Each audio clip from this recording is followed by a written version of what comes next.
Benue State is facing a severe insecurity crisis with recording attacks by suspected herdsmen, terrorists and bandits. The situation has led to significant displacements, death and destruction of property.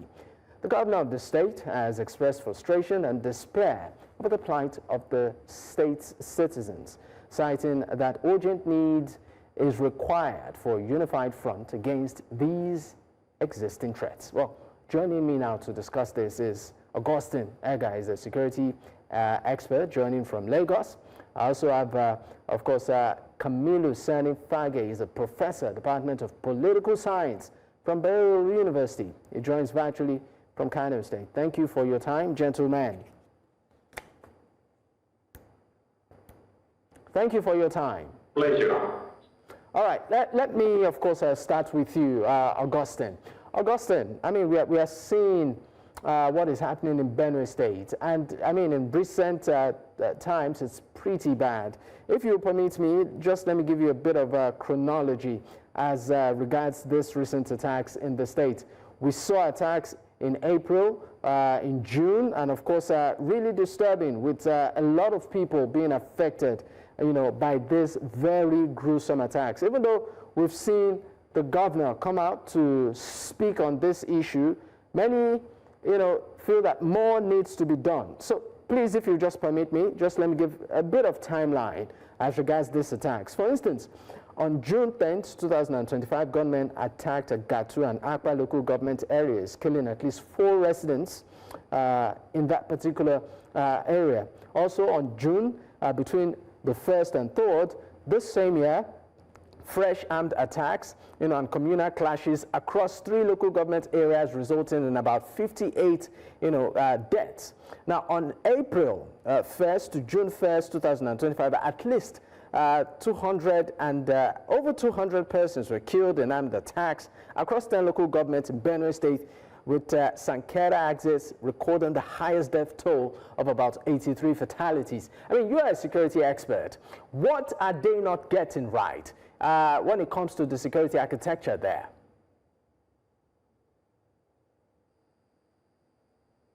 Thank you, everybody. I think we've been on this time, and I want to see that the government of Benue, from my own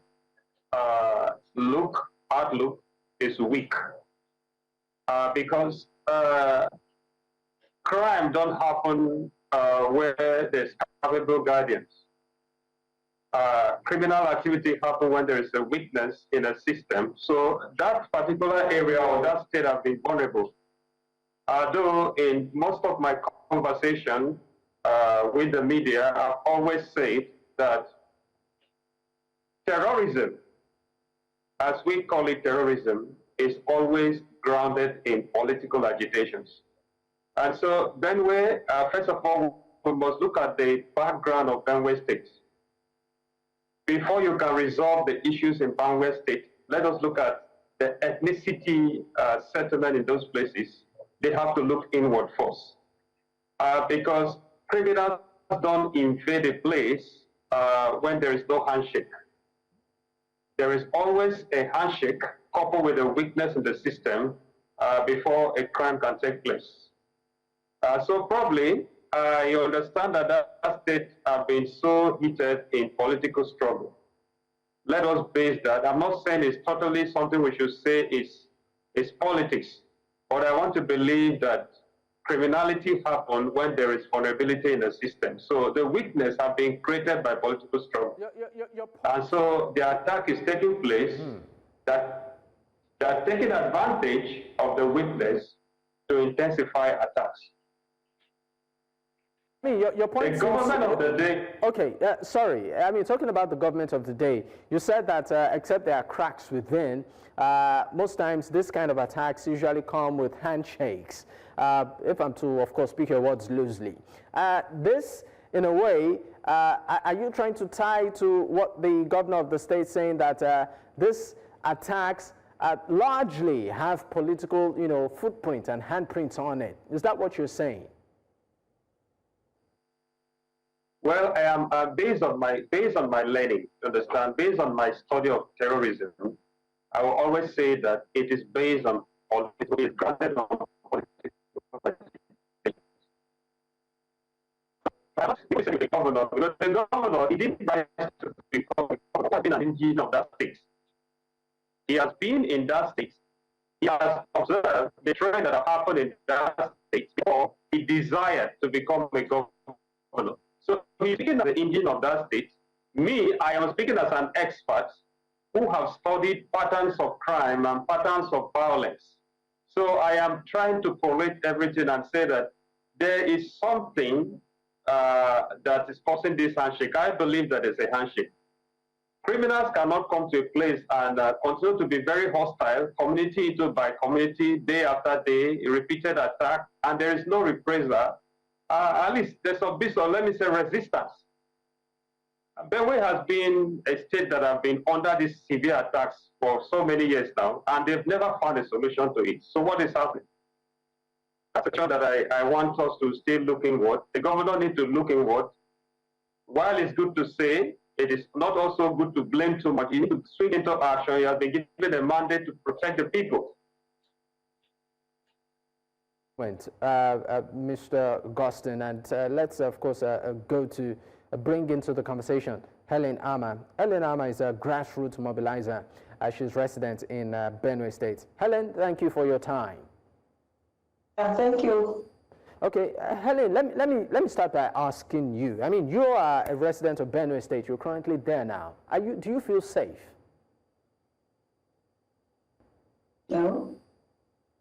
And why is that? Sorry? I asked if you feel safe and why you think, you said no, and I asked, why do you think that is? Okay, yeah, we are not safe because the attacks keep occurring on a daily basis. And then we are not getting attention from the government. I expect that by now, they would have flooded the whole town with truckload of soldier men, securities, and all of that. But we don't have anything like that. So we don't really feel safe. We are not safe at all. We are not safe. So you said you are hoping that they will have flooded the roads with soldiers and security men all over. But for you as a resident of the state, with your governor having to even speak on this issue, even to the highest point, do you think that your governor is doing enough? You know, even though he seems to be very vocal on the issue of insecurity in the state, is he just playing lip service? I don't think the governor has done enough. Like I said, if he has done enough, by now the whole place would have been flooded with security agencies. So I just want to believe that I think it's about time if they would allow us to take up the issue of security on our own by forming maybe the local vigilantes and all of that. So I don't think he has done enough. All right, Helen.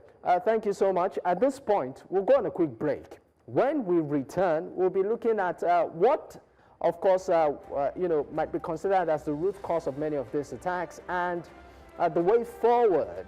I mean, Helen is talking about, you know, state vigilante and maybe local security. Maybe that might even be a solution. We'll look at that more once we return. Stay with us.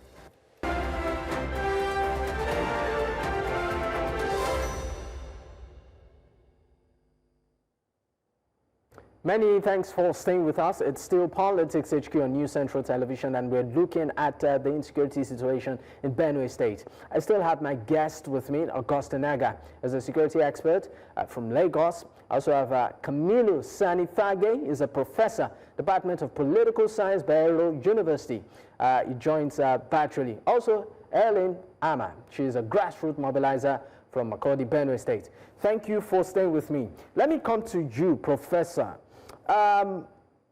What would you consider I mean, we've been seeing these attacks happen over and over. What would you consider the root cause? Yeah, you see, the root cause of this thing, you can trace it back in history. For quite a long time, there has been cordial relationship between farmers and herders.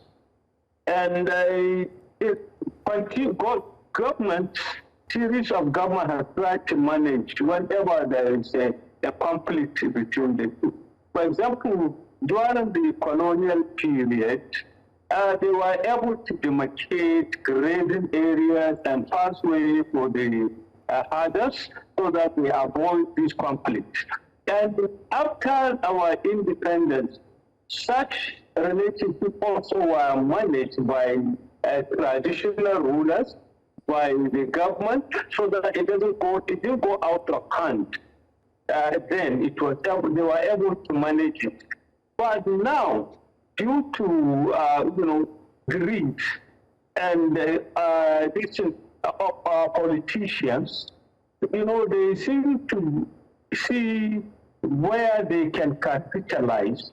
So that is why they either allow it to fester, or sometimes they incite it in order to just get certain benefits from it.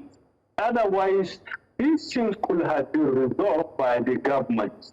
Okay, we know there are differences, and we know if there is a good planning and arrangement by the government, they will be able to address it. But somehow, because in Nigeria, any problem that you see, people see an opportunity to make money out of it. So that is why they found the answers of the crisis in order to get their own selfish and personal interest fulfilled. I mean, you said, you used the word, you said sometimes these things are sort of cooked up or made to happen because of some individuals benefiting from this chaos. I would like you to speak more on that, Professor. What kind of benefit do you think, maybe, just like what the governor of the state did in Fair, that some politicians might even have a hand in it. What do they stand to gain from the shedding of blood and loss of lives? Yeah, you see, they don't consider that it's a problem to them. What they're after is the huge money that comes from it. For example, Benue is just one example. If you look at all other places where you have crisis, you see that deliberately leaders are finding this crisis for their own selfish interest. Some people in the government, for example, there is huge budget on security budget, and the more crisis there is in the state, the bigger the chunk of the money they get. And people are unscrupulous, so they try to benefit from that. And sometimes even the security agencies, they don't want this thing to end because they know they get a lot of money out of it. So it is not the ordinary army or the police or the security agents on the ground that is the top echelon of the system. These are the ones that are benefiting from it. So the same thing with the leadership. Okay, the leaders tend to get a lot out of it. So that is why they don't mind what will be the outcome of it.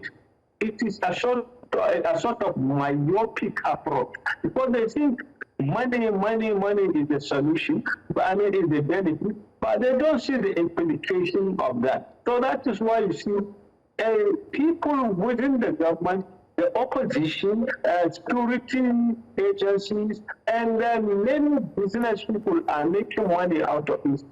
That is why they don't want it to finish. I'm still going to stay with you, Professor, before I move. But just quickly, Benue State is a state that is run by the ruling party, the All Progressives Congress.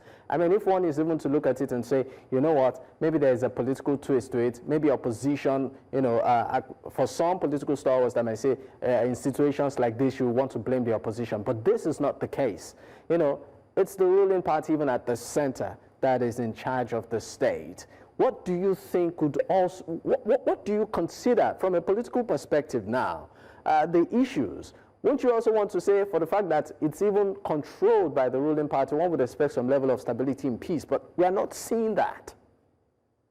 Yeah, but you see, the crisis predates APC. So APC just happened to inherit the problem. And in fact, even within APC, there are people who are not with the government. We have to be realistic. Even APC is divided among itself. And sometimes even the bureaucrats, and we get a lot of money out of this. So that is why the world don't want it to end, like I said. It is not just the governor that you see. Even within the party, there are opposition. There are people who are not happy. There are people who think they will derive personal benefit and gains from the system. So that is why they want the crisis to continue. Whether it is APC or any other one, this is going to happen. Look at Borno. Is it not the same APC? The governor was crying. Look at the time, even when Jonathan was in office, he was complaining that there are people who are supporting the system within the government. So they are agents. The only thing is that they are, big, so much so that they can do things with impunity. If the governor were to tell you, all the security agencies were to dig down, you see there will be a lot of big people that are found in the crisis. Okay, let me leave you for a moment, Professor Sani-Fage. Let me come back to Helen. Helen, you said that the governor is not doing enough. There are no security, as you would want it, enough security men on the road to ensure that there is stability in the state. Now, my question to you is this. You sort of suggested will I call it a local approach to resolving these issues, maybe vigilante system or citizens or residents in the state having the ability to sort of self-defense and all. So my question is, Helen, do you think that truly would resolve this issue? Yes, somehow I feel it will, to an extent, where the people know they are now responsible for their security, responsible for their safety. I think they will put in so much effort. And more so that the only challenge I feel they will have is when it comes to weapons. Because what these people have is nothing near what these local vigilantes will want to have. But I still believe that if they set up the local vigilantes, that everybody is responsible for his or her streets, they go out, mark roadblocks, and they are allowed to operate like they're supposed to operate. I believe it will go a long way to solve this issue. And when we also want to look at the area of settling these Fulani headers. And there's this thing they are always saying. They said, we pay money, we pay money, we pay money. Who do they give money to?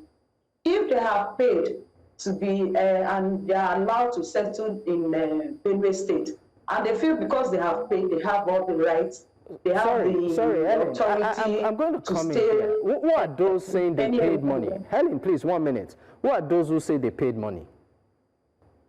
The Fulanis keep complaining that they pay money.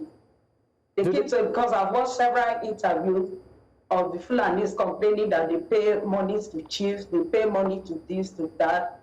It might be a false accusation, but that's what they keep saying. But assume it's true. Let us assume it's true. They pay and they should stay. But if it's not true, I don't know why it is taking so much time to do away with these people. So our governor should sit up. That is one thing that I say for. He should sit up. Helen, let us have a lasting solution to this problem. Before we go on this next break, I just want to ask you, I mean, from what you have observed in the States, you're a grassroots mobilizer. How do these attackers, when they want to attack, how do they often operate? Sorry? How do the attackers operate? Do they have a particular routine? Do they have a strategy? Do they have a form that they carry out that seems to be consistent when they want to attack? What is their modus operandi? Yeah, like what they do is they come from the bush. Even our farmers that go back to the bush thinking these people are gone, when they get to the bush again, they'll still chase them and still kill people. So the way they operate, I think they are so used to the bush. They are so used to the road in the bush, more than we that are inhabitants of Benue State. So, yes, so when the way they operate, you know that these people have been on ground and have had this plan hatched a very long time. They're only now just exhibiting it. They are now opening their plans, operating on what they have planned to do. Do you think there's an agenda? Do you think there's an agenda behind these attacks? Come again? Do you think there's an agenda from what you've observed behind these attacks? Do you think there's an agenda behind the attacks, Helen? Okay. I will not say, I don't know, other than them claiming they have paid. I don't want to say it's political, because after all, the All Progressive Congress Party is the ruling party. So they have the say, they have the yes and the no.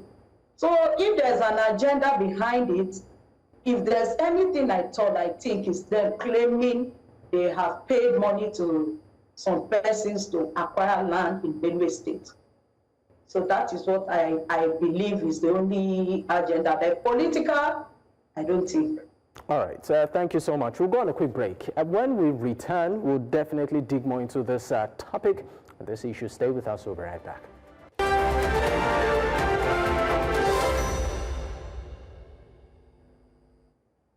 Many thanks for staying with us. It's still Politics HQ on News Central Television, and we're looking at insecurity in Benue State. Of course, I still have my guest with me. Thank you for staying with me. Let me come to you, Augustine. Augustine, I mean, you are a security and cyber, expert. I would like to ask, from a technological standpoint, do you think that this issue can be nipped in the bud? I mean, we've seen cases of even some, of these bandits and terrorists, having social media accounts, for instance, uploading themselves and their bounty on social media. Some of them don't even cover their face. Yet, one would expect that this is some sort of leverage, but we don't see that in any way having any significant impact in this fight. How can technology be leveraged in this situation?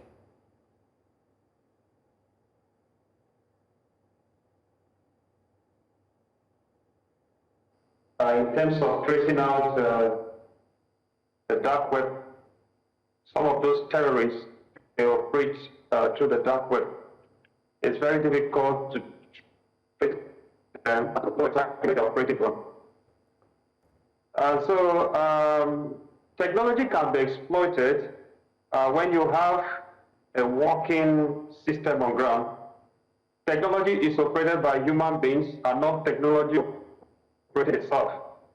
So from what we've heard from the grassroots woman there, she has explained to us that there's on ground in terms of security infrastructure. Security must be high, and so I'm sorry if you can hear me, Mr. Kennedy. If you can hear me, can you hear me, Augustine?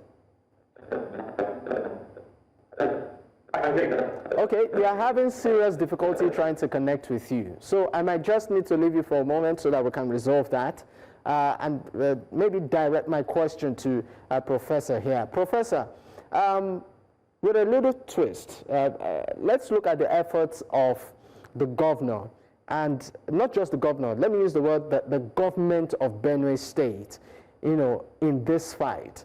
We know that the governor has said, you know what, some politicians are complicit, even though they're also telling the governor that, look, why not forward the names to the president and let the president do something?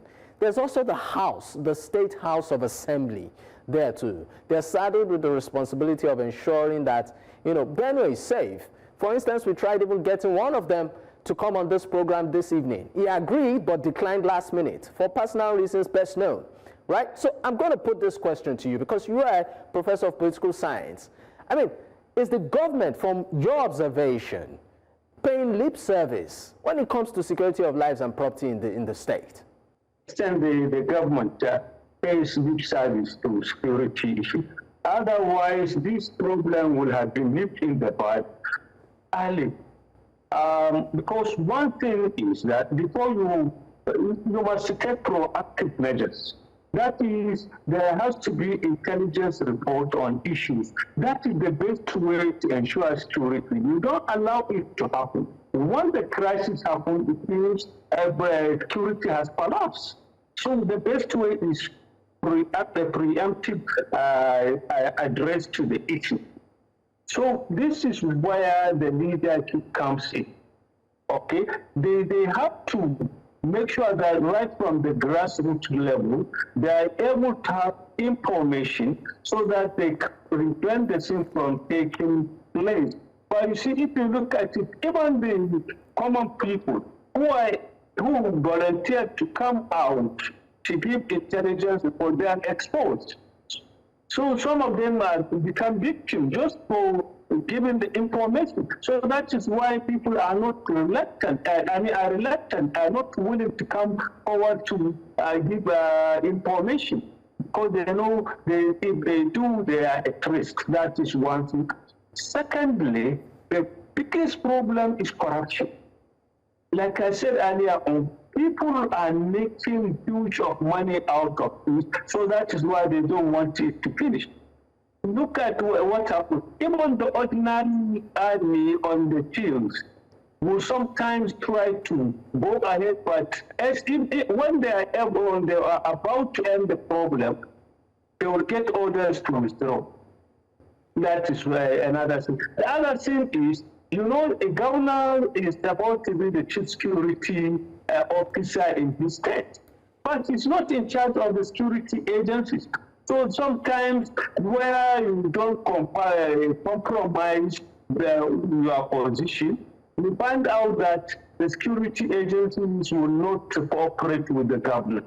So it's like just getting somebody, turn his hand backwards, turn his leg, and throw him into the river and say, swim and get yourself out of the system. So this is what happened. They are not in charge of the security agents, and there is huge corruption in that place, and there is also intra-agency conflict.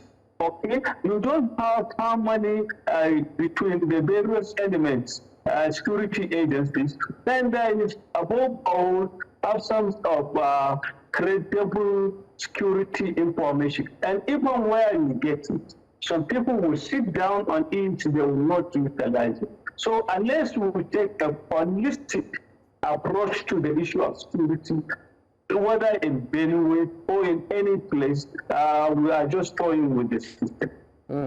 Helen, you are a resident in the state and you're also a grassroots mobilizer. There are calls for the declaration of a state of emergency in Benue State. As a resident, do you think that is necessary? State of emergency is not necessary for now. All we need is serious presence of security. They should do something, and I believe they can do it.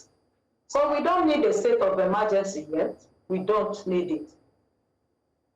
Don't need it. All you need is the presence of heavy security personnel in the state.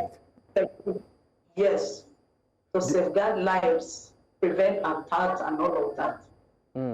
We don't any state of emergency now. Okay. I think we should be able to connect with Augustine now. Augustine, if you can hear me well, you are trying to establish your point on how technology can be leveraged to tackle this problem. I'd like you to pick up.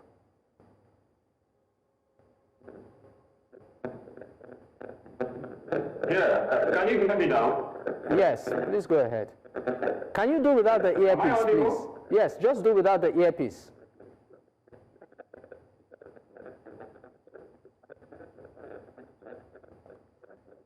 Okay, so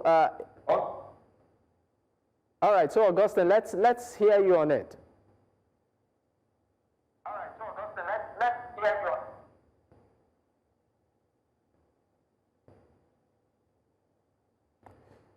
We we are having a bit of difficulty here trying to connect with Augustine. Augustine, if you can hear me, we still cannot hear you. Of course, the connection there seems to be an issue. But let me also pose the same question as regards state of emergency to Professor Fage. Do you think that at this point in Benue State, that would be necessary?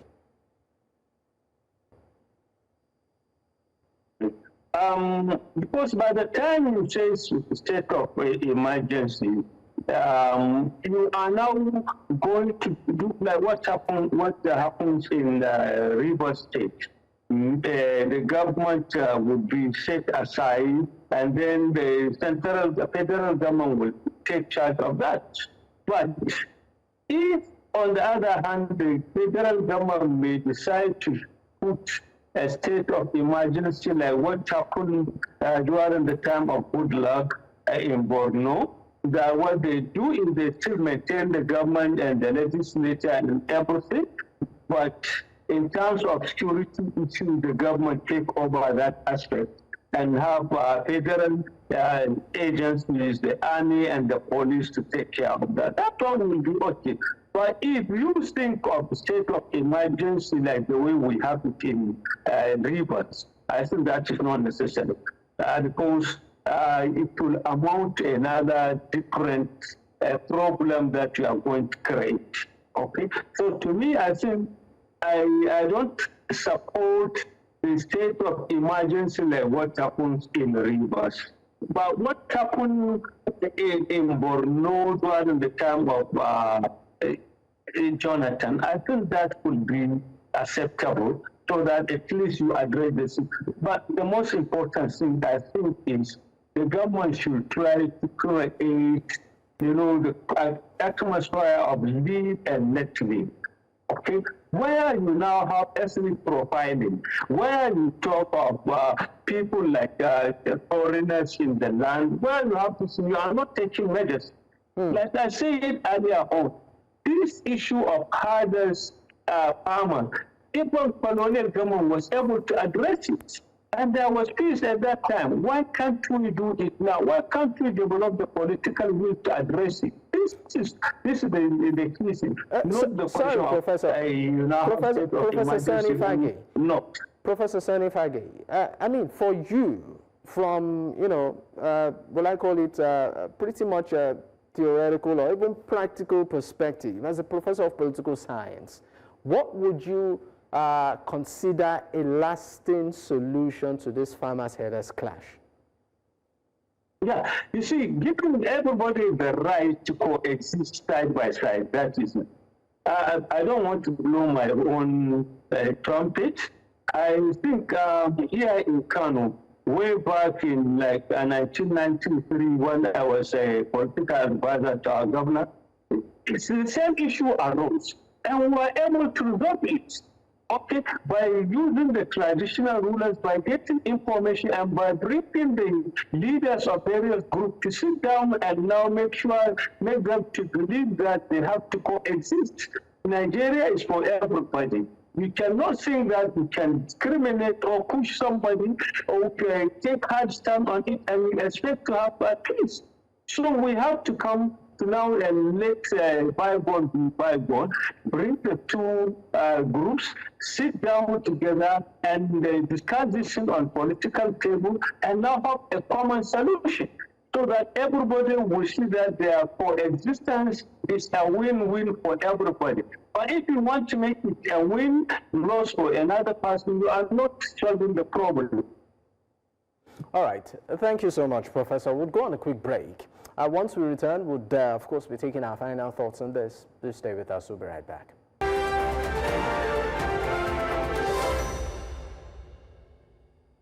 Thank you for staying with us. It's still Politics HQ on News Central Television, and we are looking at the insecurity in Benue State. I still have my guest with me, Professor Kamilu Sani-Fage is a professor at the Department of Political Science, and also I have Helen Ameh. She's a grassroots mobiliser.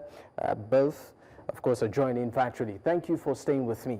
Now, just before we go, Professor, just, in 30 seconds, what would be your your word or your final word to the governor or the government of Benue State or the government in general on how best to address this issue? They should develop the political will to bring the two sides together. After all, if you look at it back in history, the thieves and the Fulani have a long relationship, and they have even jockey relationship that, and they have intermarriages between them.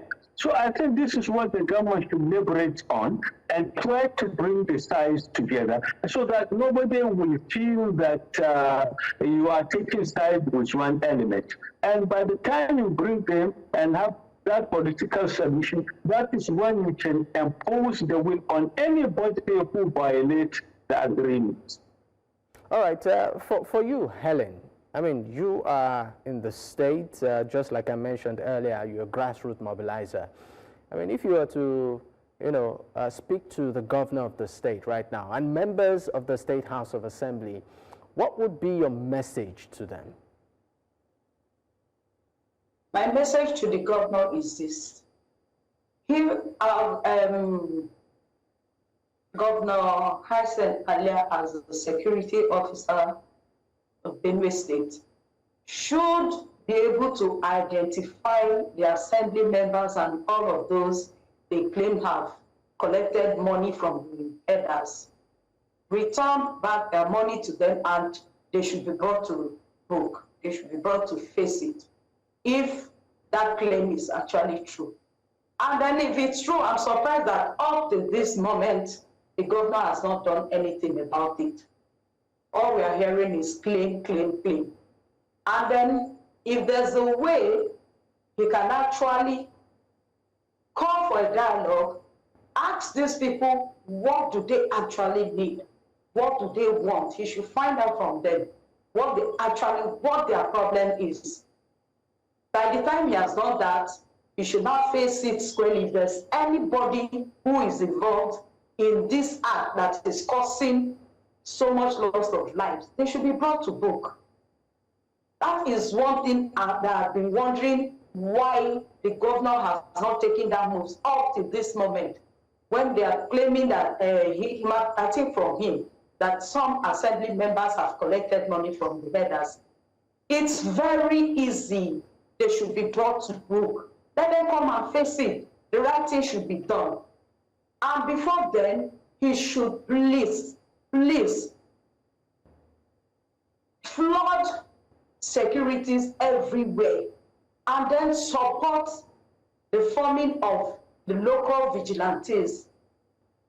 Everybody should take up security in their areas. They should be responsible for their security. If the security, the government security outfit is not enough, they should do with the local security we have in our areas. I think that will go a long way. And they should support them, give them what they need to make them work effectively. We have youths that are eager, that are ready to take up this responsibility, to take up this fight. He should provide the necessary things they need to make this effective. So Ellen, basically what you're saying, that allegation should be dealt with. Okay. Thank you. All right. So Ellen, what you're saying is that there should be room for self-defense. People should be able to arm themselves to defend themselves. Is that what you're advocating? Yes. When we are not getting the support, the necessary support from the government, we have to now help ourselves. We need to help ourselves. Because we can't fold our hands and people are being killed, being murdered every day. Children, women, youth, adults, no. They should allow us. They should let that happen. Since they cannot do it, he should give free hand for that to happen. All right. Thank you so much. It's been a pleasure having you on the program this evening. Professor Kamilu Sani-Fage, Professor, Department of Political Science, Bayero University, Kano State. And also, at some point, we had Augustine Egar, the security and cyber expert, joined virtually. And also, many thanks to you, Helen Ameh, grassroots mobilizer, joining from Makurdi in Benue State. It's been a pleasure. Thank you once again. All right. At this point, this, of course, is where we drop the curtains. In case you missed out, you can catch up, on our YouTube platform. That's at News Central TV. You can also choose to follow us on social media. The handle is there on your screen. You can choose to follow me personally at Dakpo, at Digboye. Until I come your way tomorrow, good night.